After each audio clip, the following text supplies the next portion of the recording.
Hey, Rob, it's good to meet you. You as well. Appreciate you asking me to come on here, man. Happy to be here. Yeah, this is the first time you've heard my voice, but I've heard yours for 3 or 4 years now on the Lone Gunman Podcast. It's one of my favorites.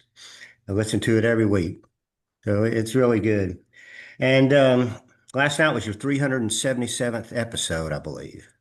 Yes. Yeah. So, do you know how many downloads you've had? It's got to be tons.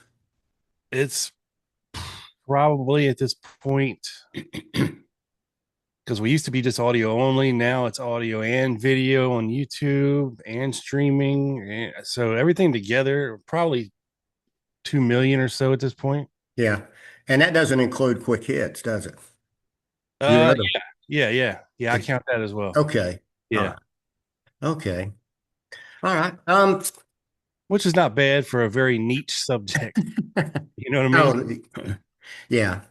Well, your podcast stands out to me because it's you all really go deep into the research and analyze the documents and go through, and you don't just hit the highlights and skim over things, and you tell both sides what makes sense and what doesn't make sense. So you do true deep dives, and that's what makes it so interesting, I think. Yeah. Yeah. I mean, like I say, I always say that our podcast is not for the beginner Hmm.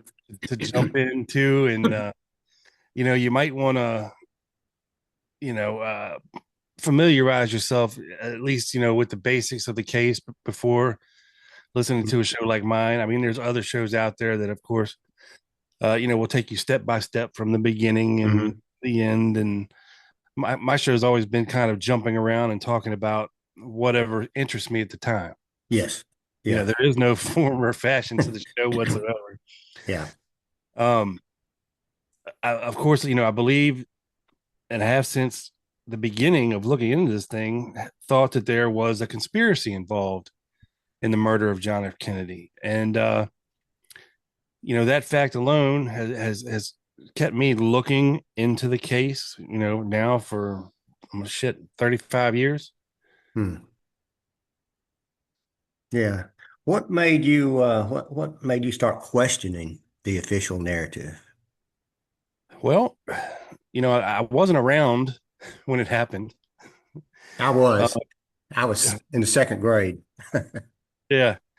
Um, so I don't remember it happening.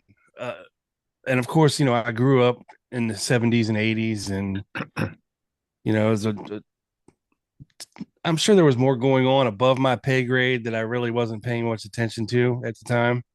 But it seemed like more of there wasn't a lot of heavy things going on. Yeah, sure. They tried to kill Reagan in the early 80s, Hmm. assassination attempt. And of course, they got John Lennon Hmm. type of thing. But I guess, once I got into high school and I started learning, one of my favorite subjects is history. And, you see in the history books and you're taught one thing. And back then, of course, there was no internet. You had to go to the library and get books when you wanted to learn something, unless you knew the right people who could connect you, by virtue of knowing somebody else. And so that was kind of the thing. And then the movie JFK came out, Hmm. in 91, 92 there. And I remember watching that movie and been like, wow, there's just so much more here than I ever thought. And of course, hindsight's 2020, and Oliver Stone didn't get everything right in that movie. Um, but what it did do for me and a lot of other people was bring interest back into the case, Hmm. bring more eyes back into the case, because people always hear, well, the Warren Commission, the official investigative body into this, determined that it was done by Lee Harvey Oswald and him alone.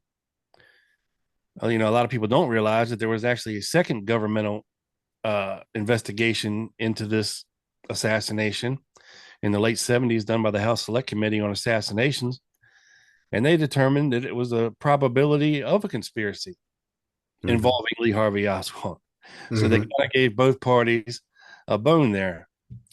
Um, but all that really does is muddy the waters. I mean, it's been coming up on 63 years since this event happened, and it hasn't been, you know, it hasn't been solved.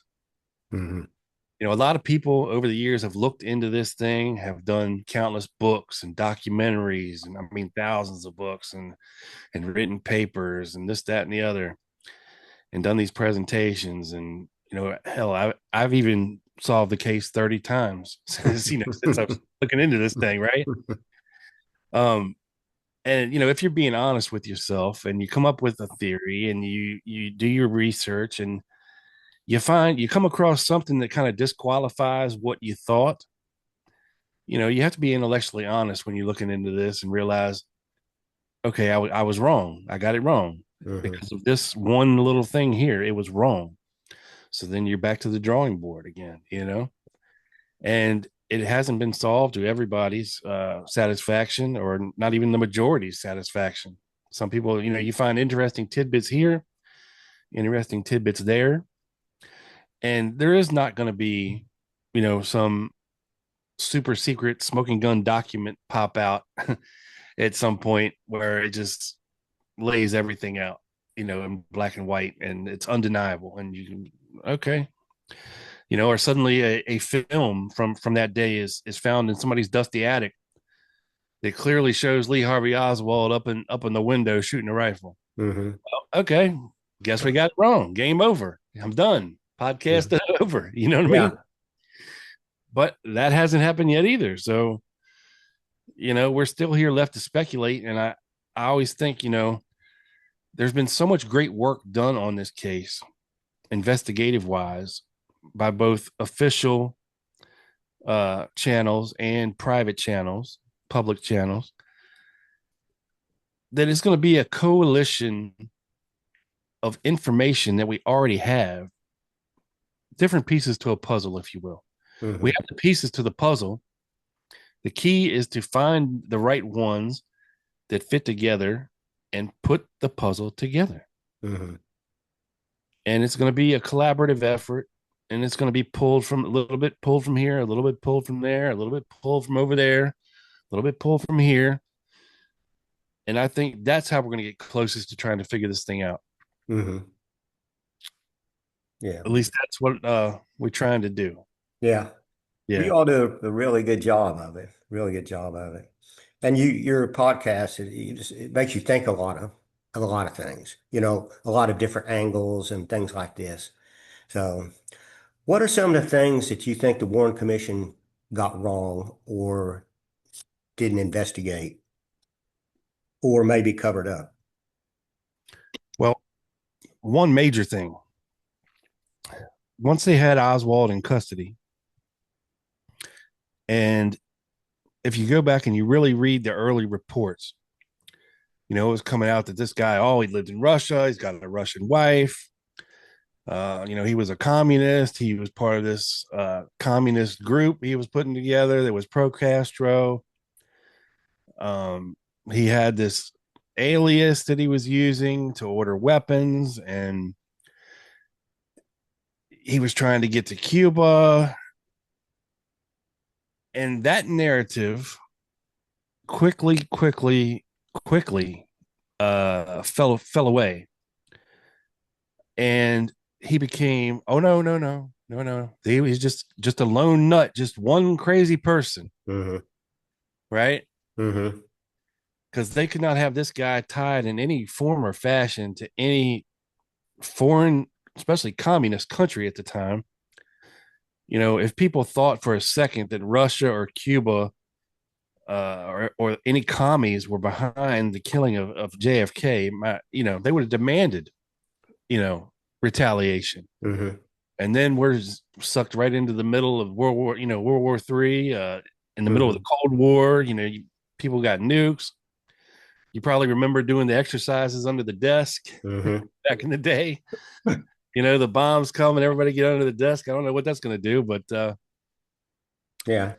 Yeah. And this wasn't long after the Cuban Missile Crisis either. And so everybody was on red alert already here. right. So, yeah. I think that's one vein, and what they controlled the investigation. They very quickly usurped control and all the evidence away from the Dallas police. Hmm. Because at the time this happened, this was not a federal crime. This was a local crime. Hmm. Killing the president was not a federal crime Hmm.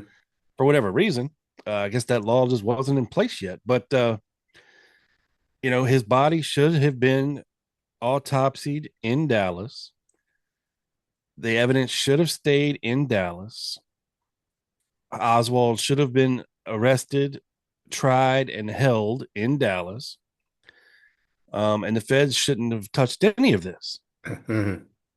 But you see very quickly that being co opted by the federal government. And they had the FBI step in on orders of the president, um, and have all the evidence concerning Lee Harvey Oswald and this crime sent to Washington to be analyzed by the experts at the FBI labs and analyzed by the experts at the FBI labs, right? And lo and behold, 2 days after he's arrested, Oswald happens to be killed while in custody, Hmm. which makes things a whole lot easier for them Yes. because they don't need all that evidence anymore.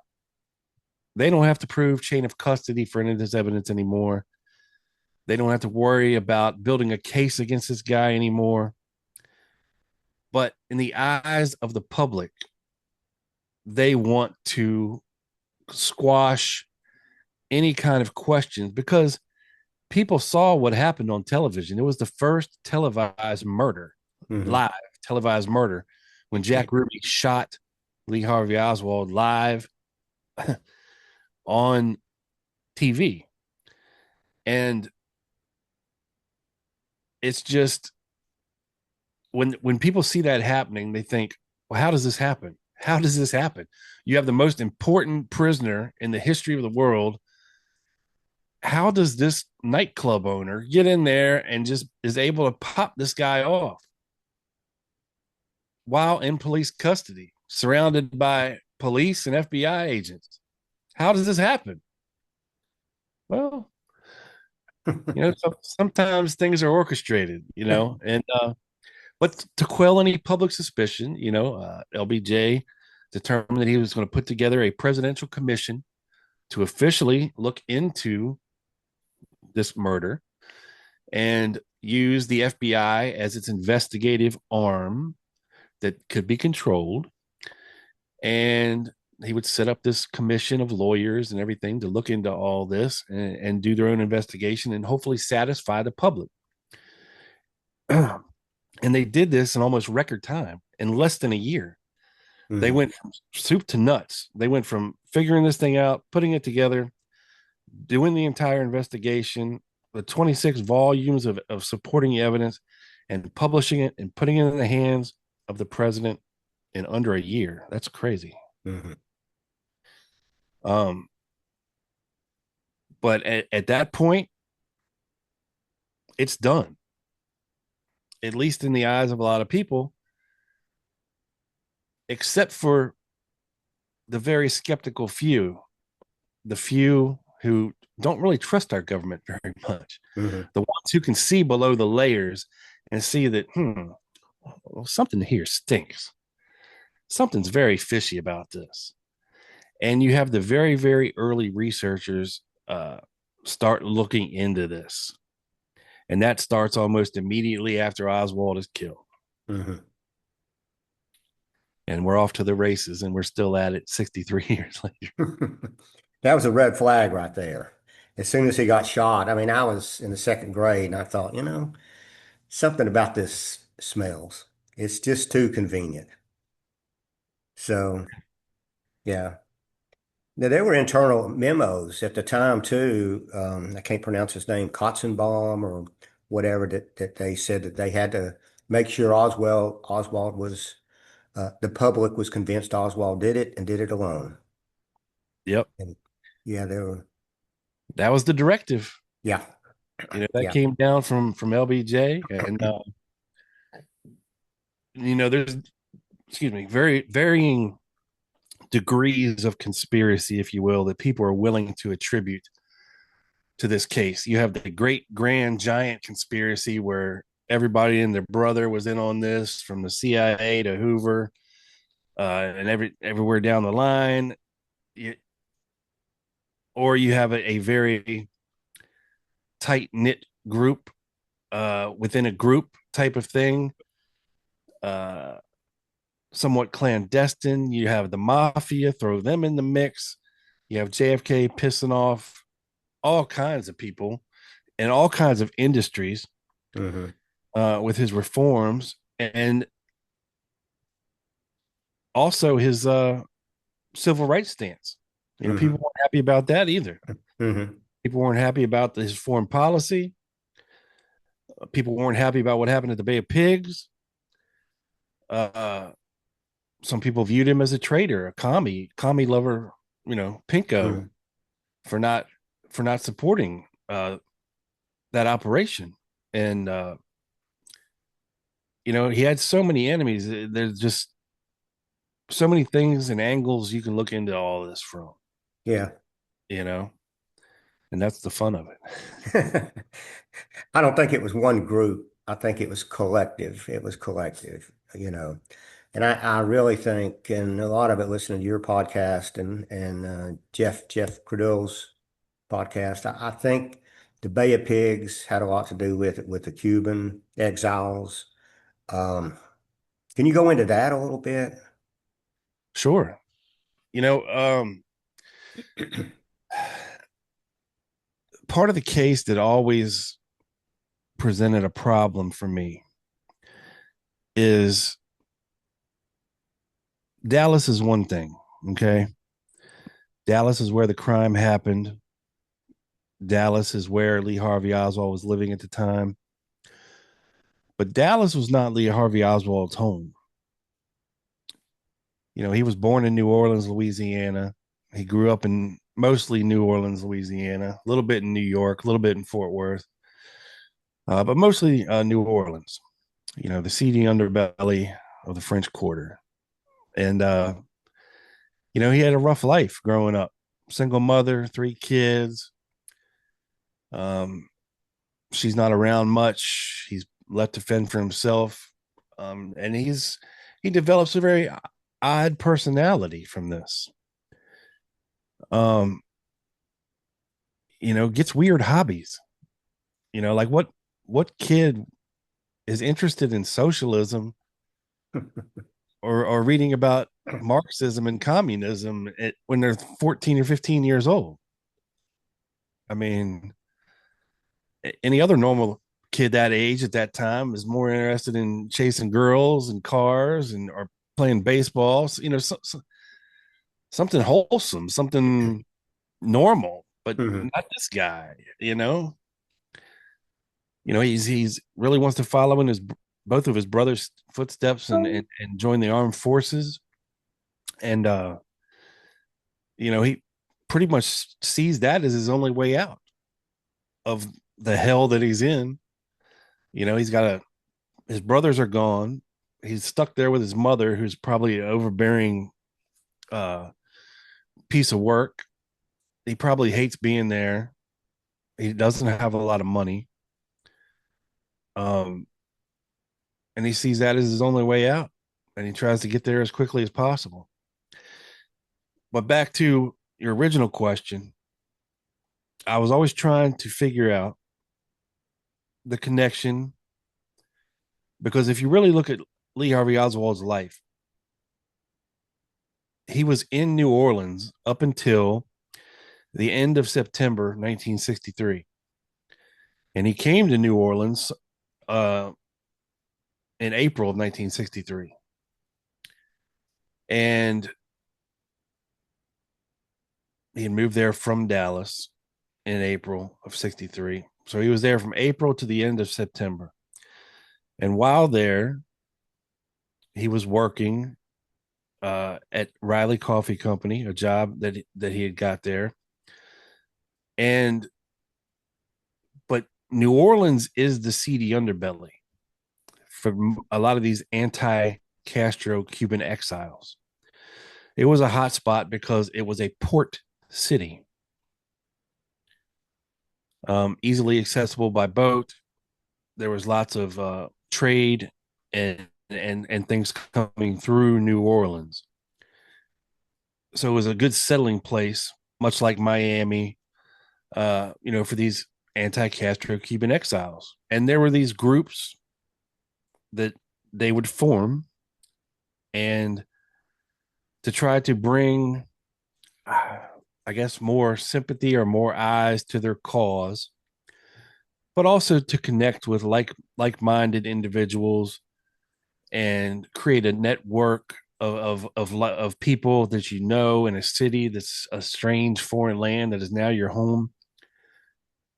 So in New Orleans, it's just a hotbed of all these anti-Castro groups. I believe there's probably 10 I can name off the top of my head, at various times, and not all of them are headed up by Cubans. I mean, you have regular old white folks who get into the cause because they believe. Uh, People like Guy Bannister, who believe very strongly in fighting communism wherever it is. And if it's 60 miles off our shore, then we need to do something about it. The guy Right? was CIA, correct? He Uh, had connections, well, he was former FBI. FBI. Yeah, he had retired from the FBI in the late 50s and moved to New Orleans and was kind of trying to start over there. And he ended up falling out with the local police and opening up his own detective agency, if you will. And but there was a lot of colorful characters that were in and out of his office, as well as being part of these anti-Castro Cuban groups as well. People like David Ferry, you probably heard the name, the Joe Pesci guy from the movie JFK, and people like this, these are Bush pilots basically that were co-opted by the CIA for the Bay of Pigs invasion. They were just random people who happened to have an airplane and pilot experience and were crazy enough to do some dumb things, and hopefully get away with it. Uh, But that was always my mission, if you will, to try to figure out what the carryover, because I believe the setup started in New Orleans in the summer of 63 and culminated in Dallas. Now, how do you get from New Orleans to Dallas? That's the trick. That is the trick. That's the $1 million question. Because for me to believe that Oswald was set up to be a patsy like he said he was, well, then you have to figure that he's being moved around a chessboard by a master who's telling him, go here, do this, go there, do that. And he's following orders like a good soldier. Or the alternative is you have to believe that this guy really does believe in Marxism and communism. And he really believes that Castro is a good thing in Cuba. And then you have to believe that he's willing to die for his ideals by killing our commander in chief. So it's a very fine line to walk to try to figure this thing out. So,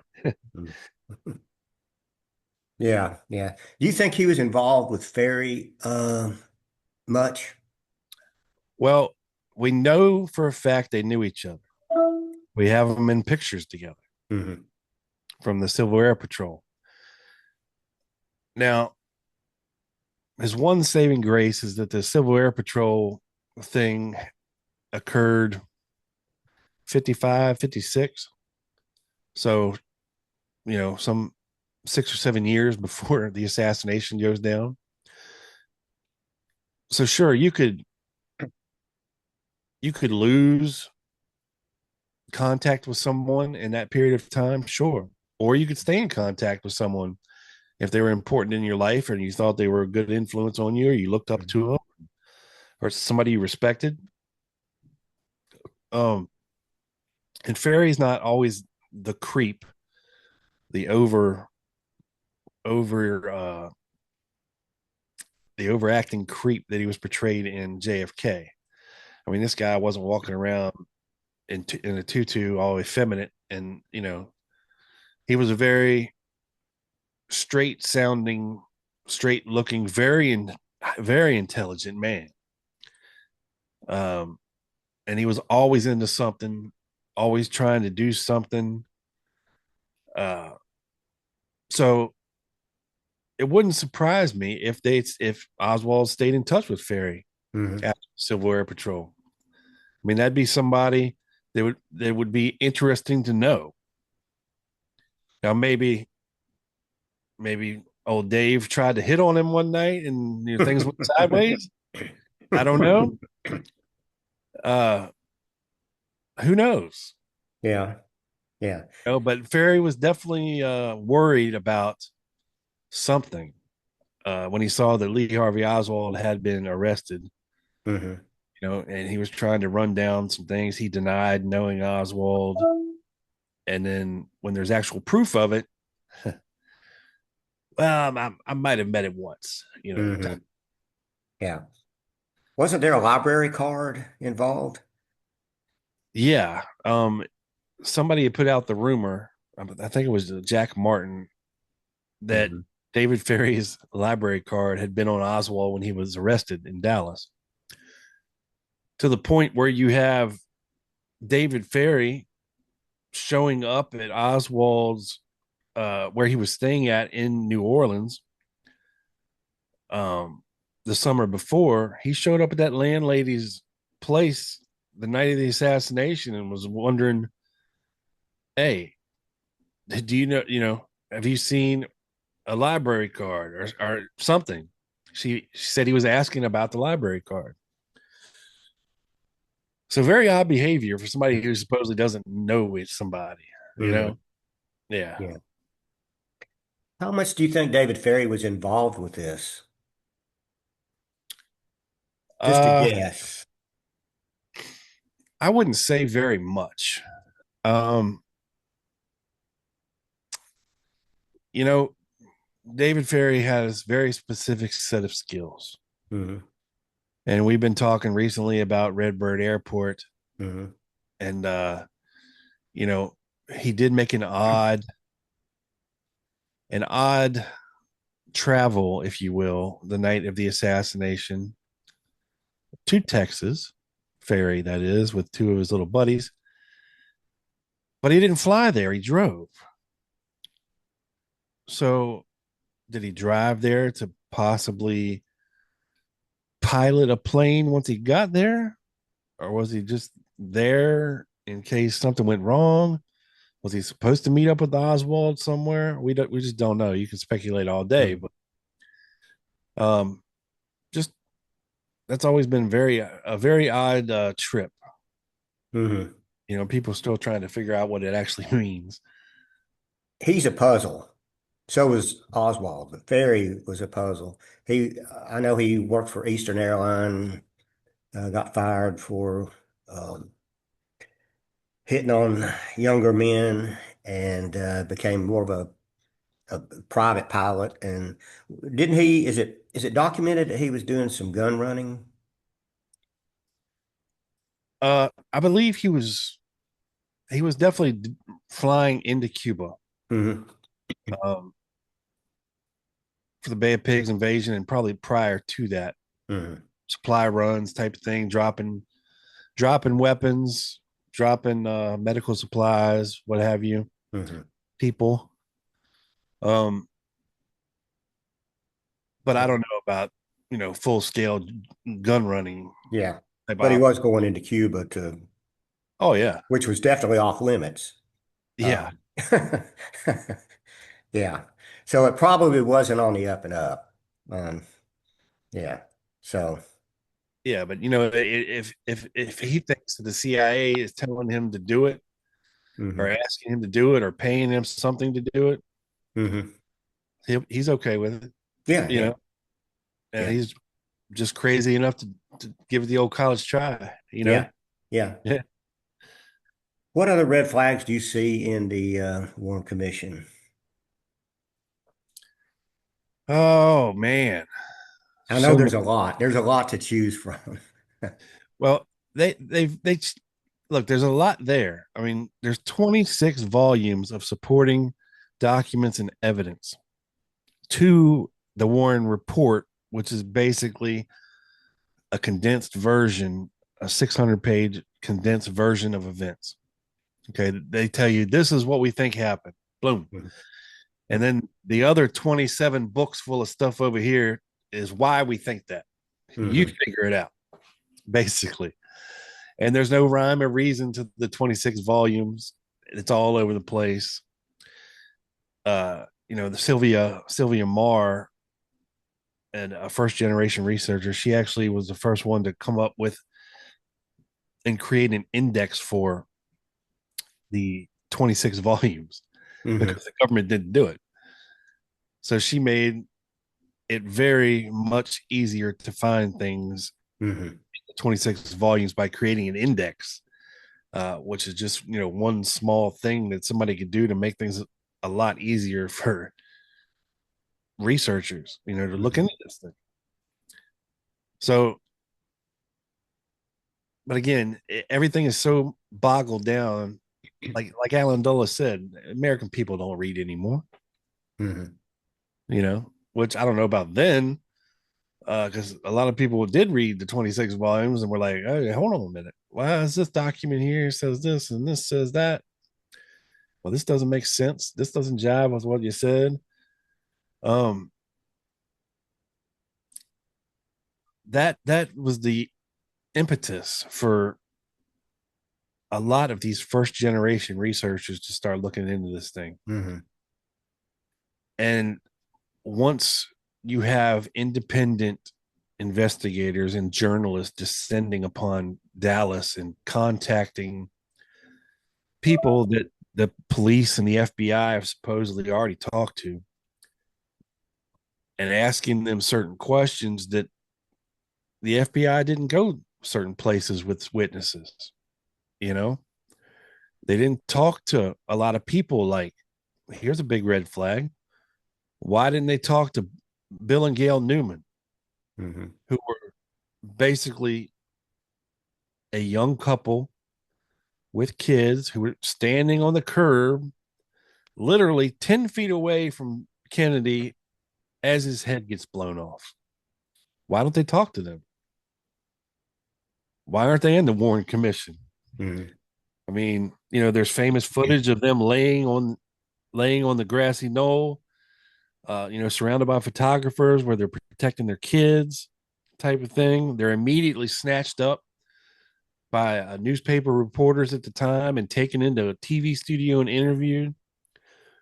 So why are they not in the Warren Commission report?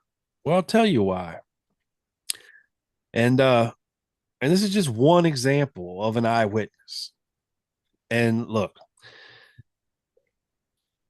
eyewitnesses are not the best, most reliable witnesses. You might think that they would be,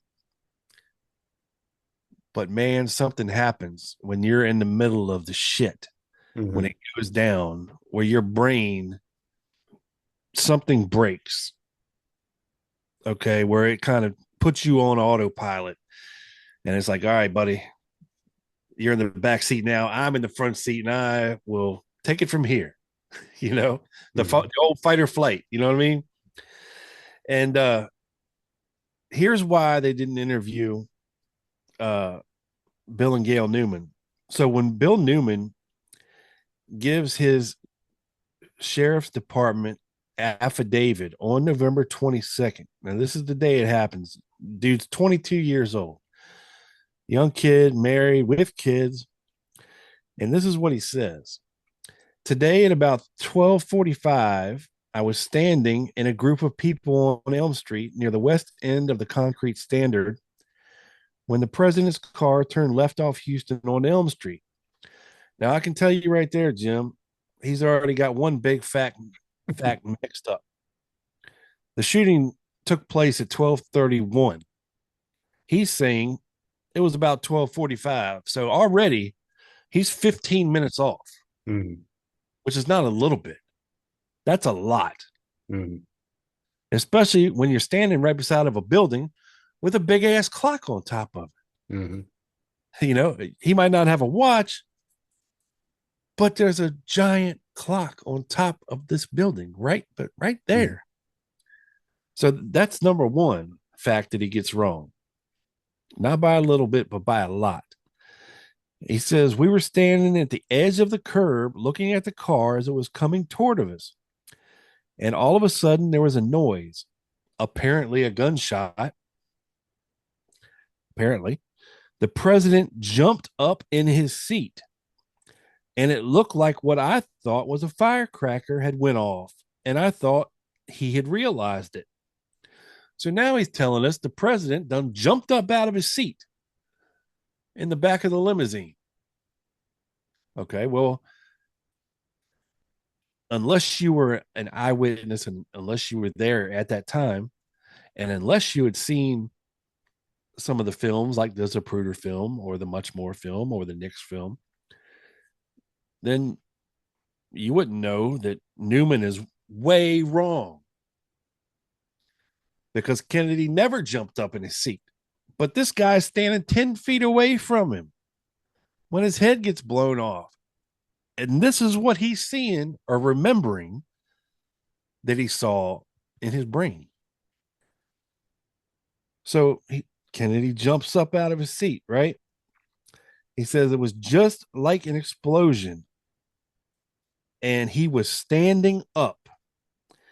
By this time, he was directly in front of us, and I was looking directly at him when he was hit in the side of the head. Not the front, not the rear, the side. Then he fell back down into the car, and Governor Connolly was holding his middle section. Then we fell down on the grass as it seemed that we were in a direct path of fire. It looked like Mrs. Kennedy jumped on top of the president. He kind of fell back, and it looked like she was holding him. Then the car sped away, and everybody in that area had run up the top of that little mound. I thought the shot had come from the garden directly behind me. That was on an elevation from where I thought I was right at the curb. I do not recall looking toward the Texas School Book Depository at any time for any reason. I looked back in the vicinity of the garden. Signed, William Newman. This guy's 10 feet away from the action. I can help you with that. Are you? Thanks, Siri. So what he's describing is a figment of his own imagination. He doesn't even say anything about Jackie climbing on the trunk. He doesn't say anything about the Secret Service guy running up to the limo and jumping in and pushing her back down in the car before they sped away. That's not there. So this is the kind of witness that they did not want to touch with a 10-foot pole for obvious reasons.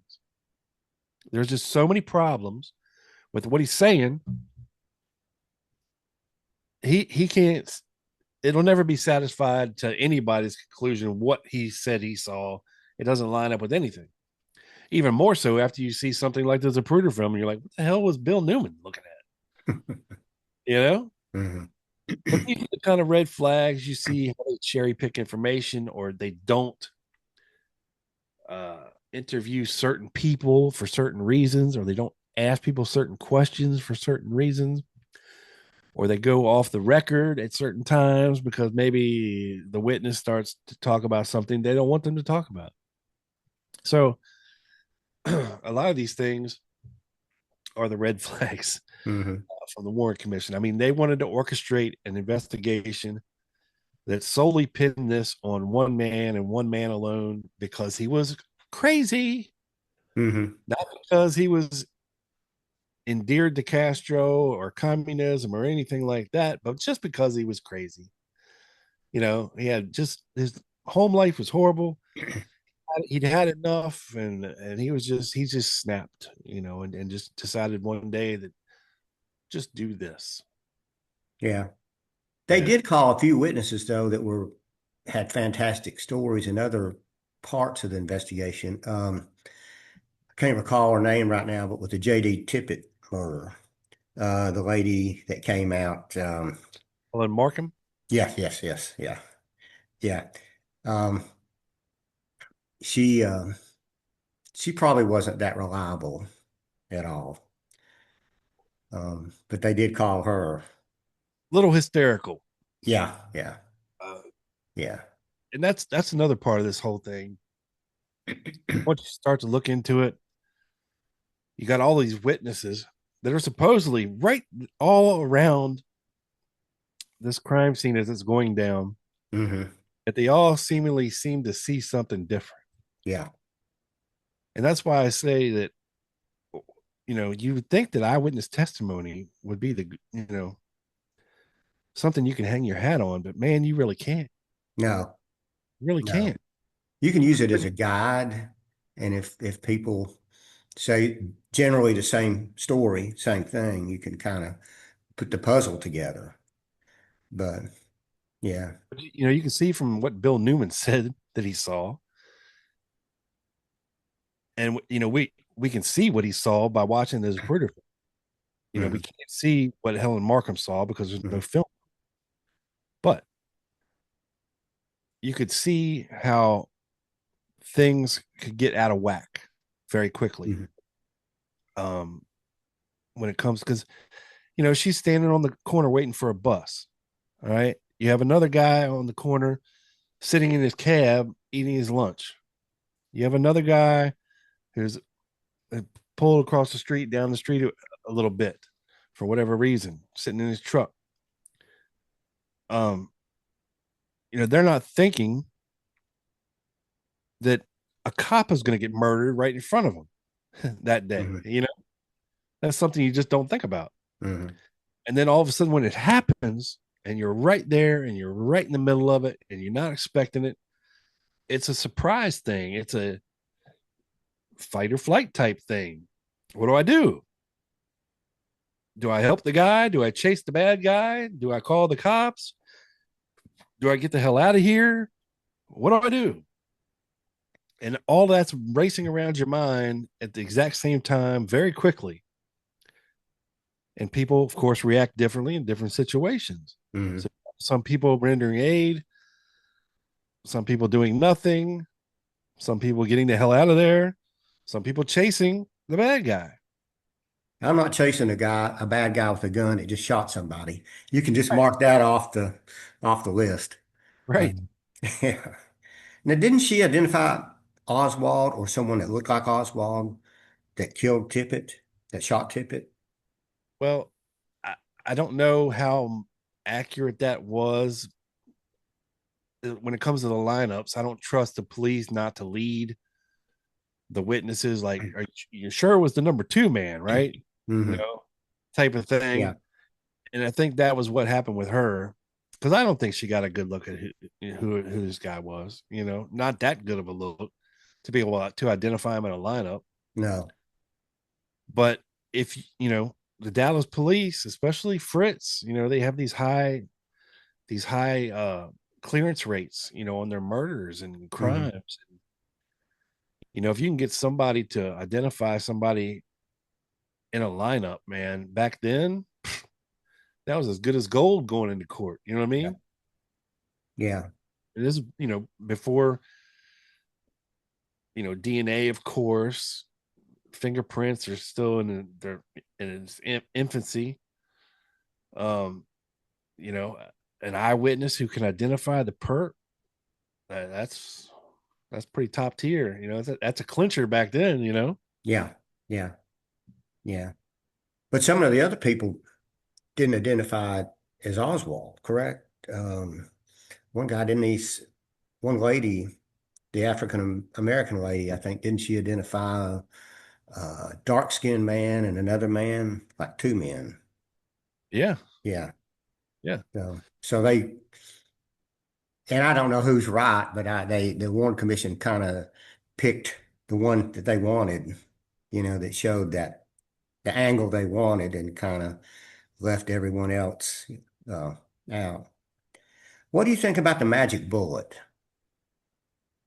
Ooh, I'm glad you asked that question. So Have you shot guns much and things like yeah. that? Yeah. So, when I was thinking about, things to talk about coming on here to try to not get too in the weeds for folks that, we just want to wet their whistle a little bit, get them interested in things, right? So the magic bullet, okay, comes from the sequence of shots in Dealey Plaza. Now, initially, um, they find a rifle on the sixth floor of the school book depository. There are two shells on the floor, one live round on the floor, one empty hull still in the rifle, and one live round still in the rifle. So they had three shots to work with. They had basically three empty hulls. They had three shots to work with.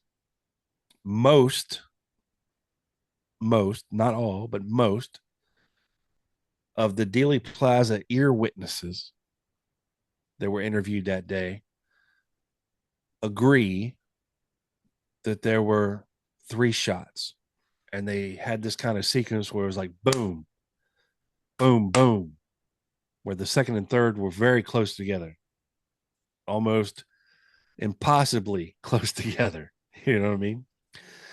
And that the first shot sounded like a firecracker to everybody. Nobody, it didn't sound like a gunshot. Like it really had a lot of ass to it. Like it was more like a firecracker. There's a difference between a firecracker going off and a gunshot going off. Um, Most people said it sounded like a firecracker. And people always say, well, they're in this echo chamber. They're in the middle of Dealey Plaza. You got the sound echoing off of all these buildings that are around this triangulated area, which, okay, I get. But there's not much to echo off of as you're leaving Dealey Plaza. There's no buildings. It's open sky and air and trees and fence and bridge, and sound can just travel on. It's not going to bounce off much and come back at you from that direction. But now up closer to the school book depository, yes, there are buildings surrounding that area pretty good. But again, like I said, most people agree that it was three shots. They had three empty holes that were supposedly found up there. So the FBI created a shot sequence. They figured, well, the first one was probably a miss, right? Probably a miss. Didn't sound good. Maybe it wasn't packed right. Maybe it was old ammunition.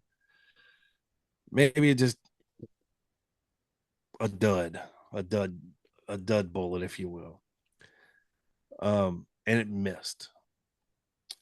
The second bullet, they say, went in his upper back, lower neck area, and then exited out the front of his throat. And then, of course, the third shot was the headshot from behind. Boom. So this is the shot sequence they came out with. And then they said, excuse me, we have a problem. Oh, what's the problem? Oh, well, this other guy down here that was standing way down here by the overpass, he has a cut on his face that he says he received as a shrapnel or a deflection wound from a bullet from one of the shots. Oh, okay, well, that's a problem. That's a problem. So now they have to account for that bullet. So they create the magic bullet that somehow doesn't just create these wounds in Kennedy, but also creates all these wounds in Governor Connolly, who is sitting in front of Kennedy. Right. So instead of allocating at least one of the bullets to create these wounds in Connolly, they can't do that anymore. So they have to have one bullet. One bullet is obviously the headshot. One bullet is obviously a miss. So the other bullet has to do all of these wounds in both men somehow. That's the origin of the magic bullet, if you will. And they get away. Arlen Specter gets away with explaining it all away and making diagrams and showing you how it's possible that one bullet can make all these wounds in two people and come out looking like this. And you're like, well, that doesn't make any sense. Because no bullet that I've ever seen that goes into an animal or human comes out looking like that. You know, normally it's mushroomed, deformed in some way because it's done hit something like bone, which is hard, and it's going to deform it and, slow it down and deform it, but not come out looking almost pristine.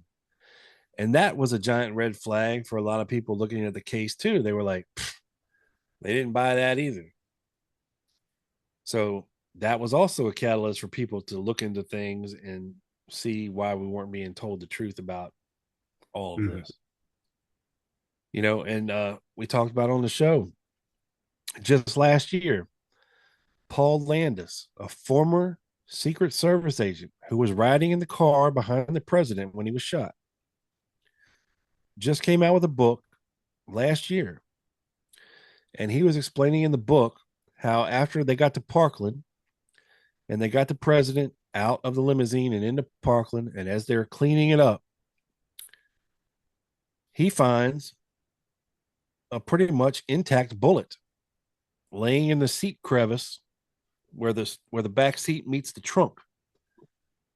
Where they would attach the top in the crevice. So he grabbed it and he put it in his pocket and figured, somebody may need this for later. So he takes it in and he either gives it to somebody or he just sets it down on a stretcher and he doesn't think anything else of it. So I was thinking to myself, huh.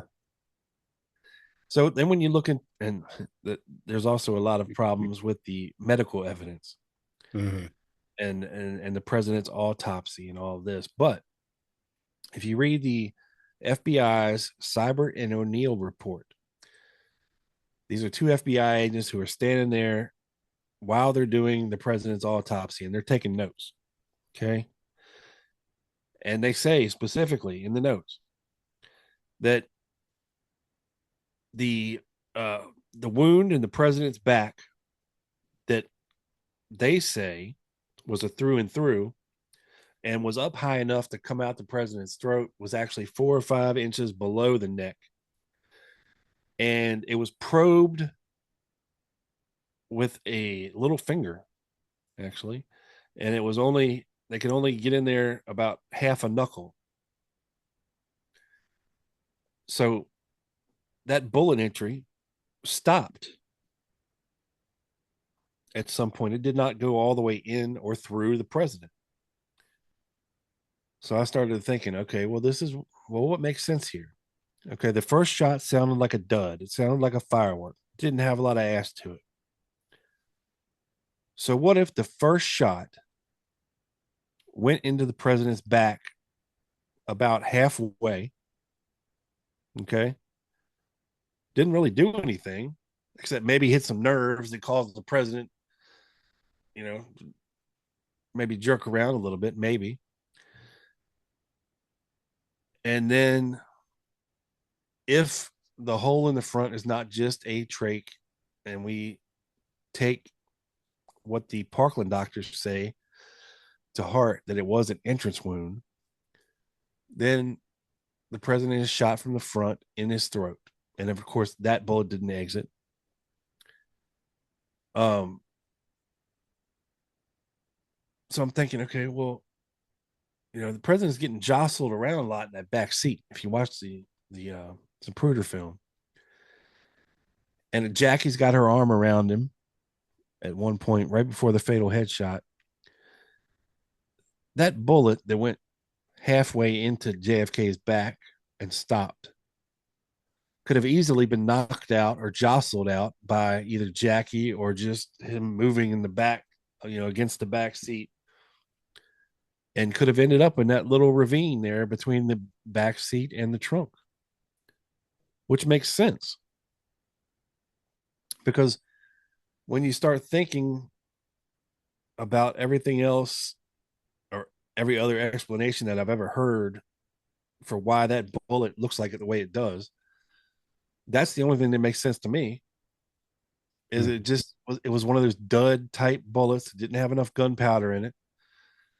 And of course, JFK is wearing a suit, a shirt, an undershirt, a back brace. So there's a lot of layers to get through back there. And if the bullet didn't have a lot of ass, maybe it went in just a little bit and stopped, dead stop, boom. And if he's shot from the front, if any of his wounds are attributed to being shot from the front, well, they can't have that because Lee Harvey Oswald was not in front of JFK. Mm-hmm. And they try to say, oh, no, well, he was turning around looking back at the building when he got shot in the throat. But then you watch the movies, and that doesn't happen either. So they lie about certain things. Mm-hmm. And pretty much everything that the Parkland doctors say they saw contradicts what the Bethesda doctors say at the autopsy. So what can you trust? It's all a giant mess, and you just have to jump into it with a clear mind and try to figure out what's the most logical thing that happened here. Well, they went to Parkland first, Yeah. and there probably wasn't any interference from the FBI, CIA, anything. It was probably, and they were better at emergencies because they handled stuff like that all the time. Yeah, they saw So gunshots all the time. yeah, yeah. So they were the experts. Right. Now, why did they take him to Bethesda? Well, because they stole his body from Dallas. Again, this wasn't a federal crime to kill the president, Mm-hmm. but they were on orders to get the president back to Washington as soon as possible. And the Secret Service physically removed Kennedy's body from Dallas when they shouldn't have. I understand there was a lot of hostility too, almost some violence when they did that. Yeah, The because Earl Rose, the coroner, he was like, "This is my body," and they were like, "Well, we got the guns, and we say no, it's our body, and we're taking it. And what are you yeah. going to do about it?" Type of thing. Mm-hmm. And that's when he throws his hands up and he's like, "All right, well, do what you're going to do, I guess." Mm-hmm. Have you, what do you think about the headshot and the fact that when Kennedy was shot, his head went backward when he was supposed to be shot from the back? Yeah, this is also a big sticking point with a lot of people, and it's the entire reason that there was a second governmental investigation into this because of the backlash from when they showed the Zapruder film on national television in 1975. This is the first time that people, some 12 years after the crime, were actually able to see video of Kennedy being shot. And once they did, they were like, wait a minute here. Okay. Something ain't right. And it's the thing from the JFK movie, back and to the left, Hmm. back and to the left, back and to the left. And when you see how Kennedy's body reacts to that headshot, man, it's almost undeniable. Something's going on here. It doesn't look right, doesn't look good, it doesn't look like Hmm. it came from behind. No, no. Now you shot. You said you use guns and all. Have you ever seen something like that? Have you ever shot something that it went backward instead of forward? No, no. It it's a transfer of energy thing. If an object in motion tends to stay in motion, it's the principles of physics. you know One tiny minuscule thing could change everything. If there's a gnat in the way of that bullet, and that poor gnat just happens to be in the wrong place at the wrong time, of course that could change everything. But generally speaking, from a physics standpoint, and from a naked eye standpoint, and from personal experience, I've never seen anything react like that. Hmm. And many, many snipers have weighed in on this and been like, no, no, this is not how this works. Yeah, yeah. I usually shoot at paper targets, and so that's nothing to compare to. But when we were teenagers, we'd go out and shoot at tin cans, and they would always go forward. And if you looked at the bullets after, um, they were more messed up than the magic bullet that's on display in the 6th Floor Museum. You just a little green bean can did more damage than what they said. So yeah. Yeah, and you can almost compare it to modern day, if you want, the Charlie Kirk assassination. I mean, there's a lot of parallels to the Kennedy assassination. It happened in broad daylight Hmm. around hundreds of people, supposedly by a lone nut who got away from the scene of the crime, who they caught very shortly afterwards, who ended up leaving behind a bunch of incriminating evidence behind that Hmm. incriminated him and him alone, type of thing. And just the gruesomeness, the brutality of the shot, it's just not something that you see every day. And then you're left with not being privy to the investigation. At least we don't know what they're looking into. We don't know who they're interviewing. We don't know what the suspects say, any of that. Hindsight for us looking into the Kennedy assassination, we have Oswald's interrogation notes of what he supposedly said when he was interrogated. Um, we have multiple movies, which is still amazing to me, from that day at that time, from different angles, photographs that were supposedly taken at the exact instance that this happened, multiple eyewitnesses, and it's just the parallels are crazy to me, Hmm. with these two things. And even with such a powerful rifle as a 30-06, which is much more powerful than what Oswald was shooting that day, you don't see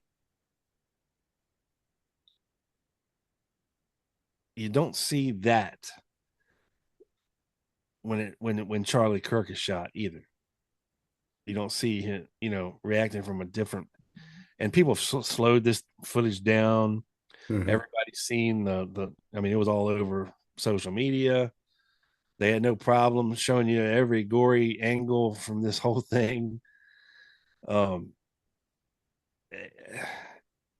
so there's a lot to be learned from studying modern assassinations, if you will, when it comes to the Kennedy assassination. We can learn a lot about how these things go down, how they get investigated, how they're run down, why the suspects do what they do.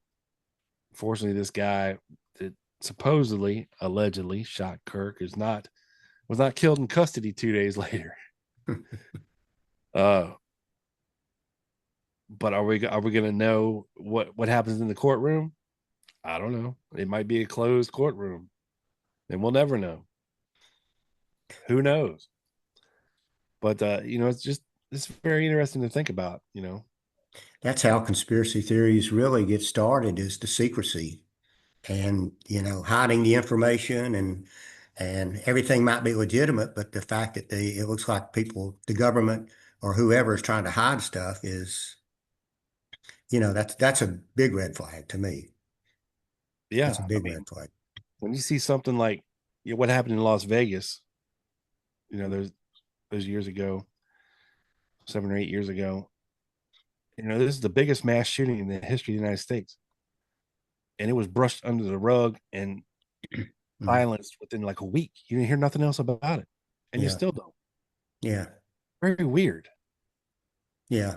I don't know much about that. I've read a little bit here and there, but yeah, I've There's odd stuff there too if we look deep enough into it. Let me tell yeah, you.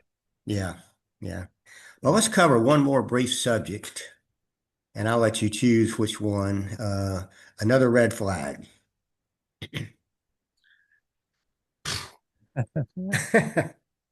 Well, I mean, there's so many things that you can look into and say this is a problem, and we say that on the when the show. Hey, that's a problem. Um, you know, and people. I mean, this is such a big case that covers a vast amount of information, and for one person to be versed in every angle of this stuff is very rare. Most people like pick one aspect and kind of stick to it.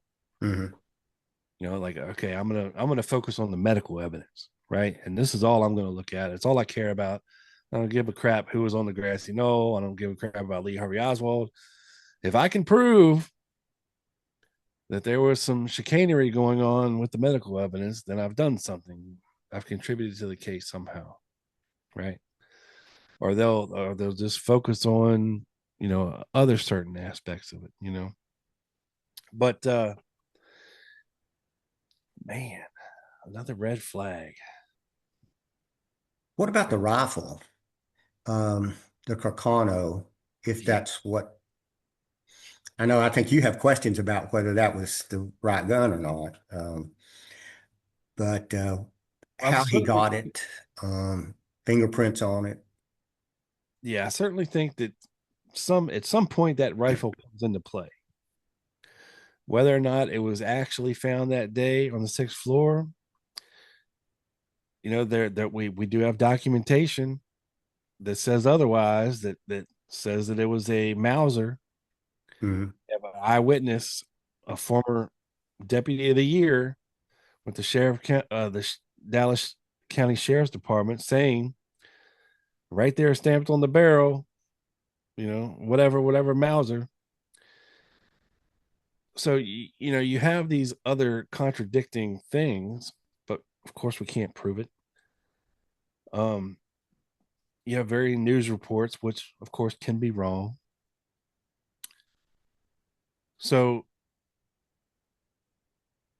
I don't know how much weight you can put into any of that. I mean, you're never going to get anywhere with that. Bottom line is, okay, let's talk about the Carcano. This is what it looks like they pulled out of the sixth floor.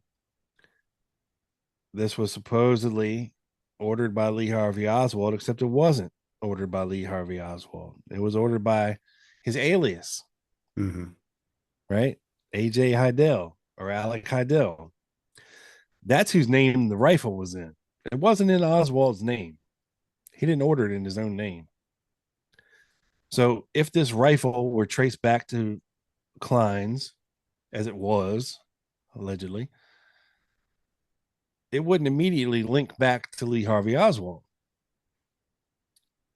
unless you're doing it through the alias.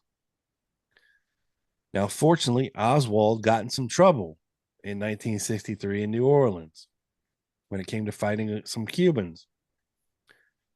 And he had some things on his person, including Fair Play for Cuba Committee cards that was supposedly signed by Alec Heidel or AJ Heidel. When he gets arrested, supposedly in his wallet, he has a selective service card with his picture on it, only in the name of Alec J. Heidel, his alias, that ordered the rifle and the pistol. Because Oswald didn't order the pistol either, his alias did. Okay. So you either have to come to the conclusion that somebody figured out that Oswald was using an alias and they learned what that alias was and they ordered these weapons ahead of time in his alias's names, only to be used to frame him in future crimes if necessary, which seems odd to me. So what makes more sense?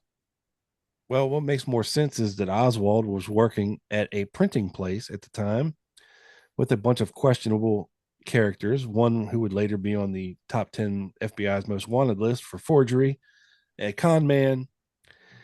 And this con man also signed Lee Harvey Oswald's Dallas library card as his consigliere, if you will. And it was a guy he was working with at Jagger's Child Stovall.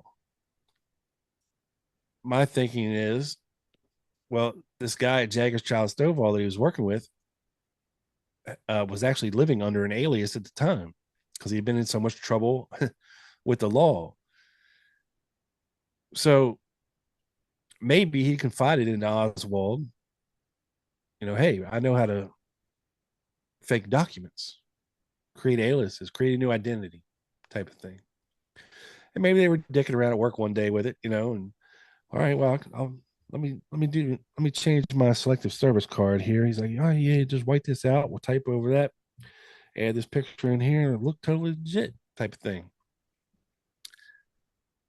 So I think Oswald does create this alias for himself for some reason, and I don't know why. But he uses it to order a rifle and a pistol. And maybe he's told to, maybe he's not. We don't know.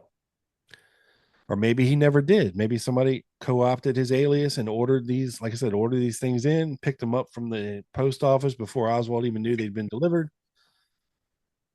Whatever the case may be. So the bottom line is when this rifle is found at the scene of the crime, this rifle can be tied back to an pro-Castro, commie, loving,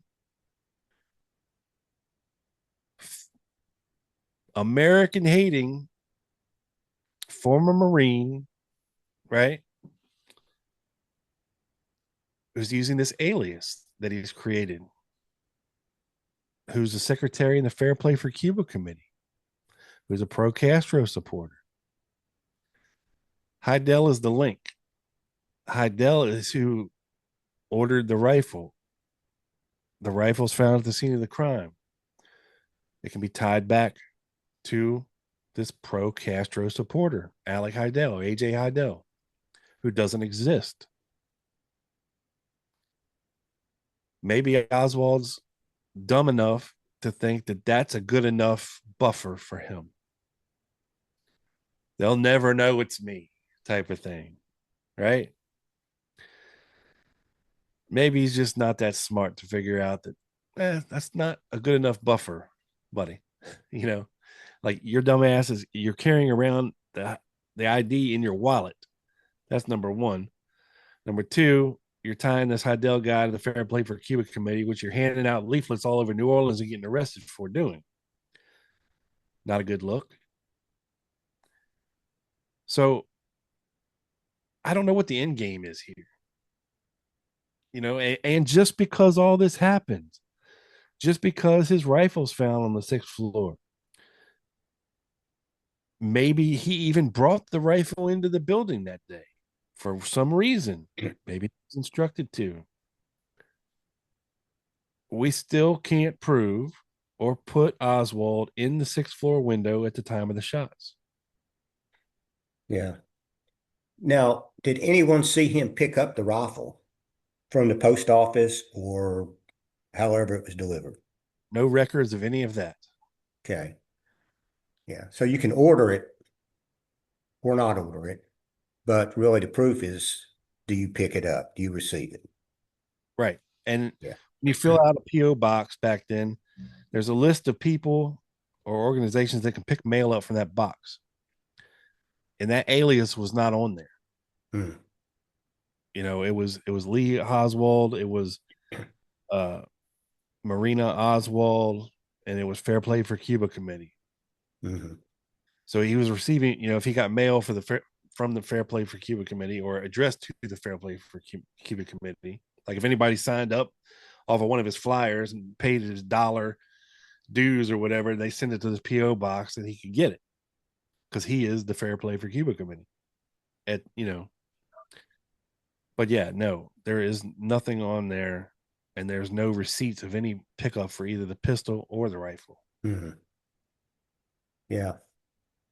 No, which is a problem. it's a big problem. It is. So I think we ought to probably just end it here, Rob. I appreciate it. I appreciate it coming on, and Been my pleasure. yeah. So and in the notes, I'll put a link to your podcast. It's really good. The humor is fantastic, and I love the pictures that you have, um, and the titles that you do. They're creative, very creative. Much of it, this whole scene has been co-opted by these stuffy academic professor, lawyer, doctor types for so many years.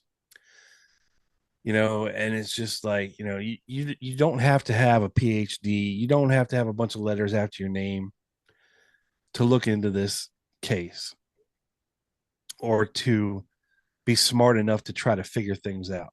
Hmm. You know what I mean? Some of the dumbest people I know are doctors and lawyers Hmm. when it comes to common sense and logic. Hmm. Now, books, you might be book smart and you might be able to, tell me, or outfox me on certain things and dates and names and places and this and that. But, you know, when I made the jump to make the podcast a video form where people are watching, they can watch me, they can watch Joe, they watch us interact. It's a show. Uh-huh. It should be entertaining to watch. Nobody wants to watch a dry, humorless, academically presented thing and just drone on for hours about stuff that nobody cares about anymore. It's a show. We should be ourselves. We be funny, be true to ourselves, who we really are. What you see is what you get with me. I'm not fake, not a fake person. I don't put on airs or whatever you want to say. And it is what it is. And if you like it, great. If you don't, well, there's plenty of other options out there. You know what I mean? Yeah, there are. Yeah. There are. So, and I need to try some of that Silk City hot sauce someday. Oh yeah. It's uh I'll probably order some here today. I thought about every time see your show, I think of Silk City hot sauce, and I think I'll order some. But that's been like 3.5 years, and I still haven't ordered it. But I'm going to. So, I can't wait till we get our own. We're gonna get our own line once our peppers are fully grown and mhm. harvested.